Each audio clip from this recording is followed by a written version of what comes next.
sur la famille.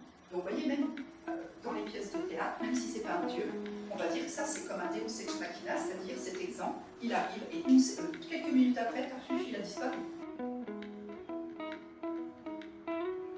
Les LCA s'adressent à un large public d'élèves puisque nous abordons au cours différentes thématiques de l'activité humaine, que ce soit la médecine, les sciences, l'astronomie, l'histoire, les langues. Donc c'est une matière transdisciplinaire qui permet aux élèves d'avoir une large culture générale.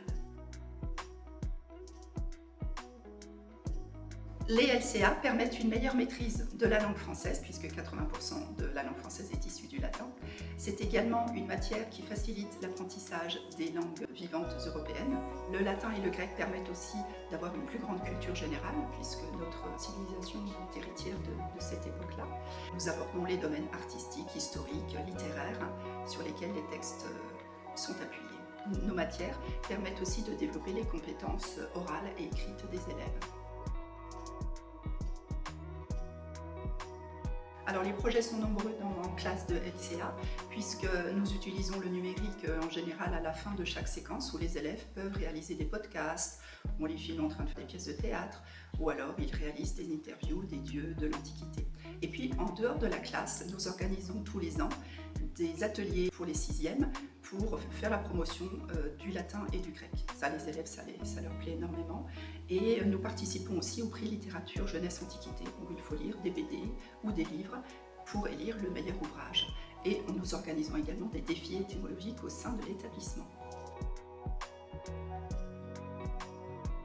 Les évaluations sont de 2 ordres. Il y a des évaluations individuelles traditionnelles en cours, des évaluations scolaires qui prennent appui sur le vocabulaire, la civilisation, la grammaire, quelques phrases de version.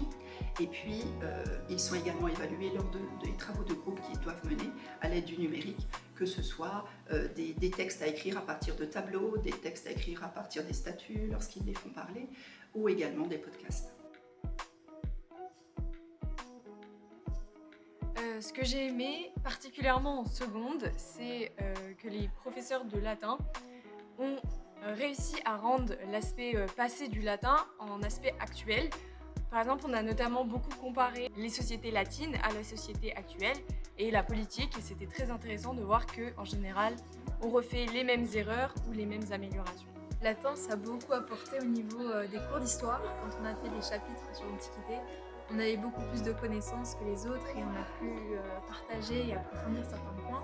En français aussi, ça a beaucoup aidé au niveau de la grammaire et des nouveaux points qu'on a abordés en seconde.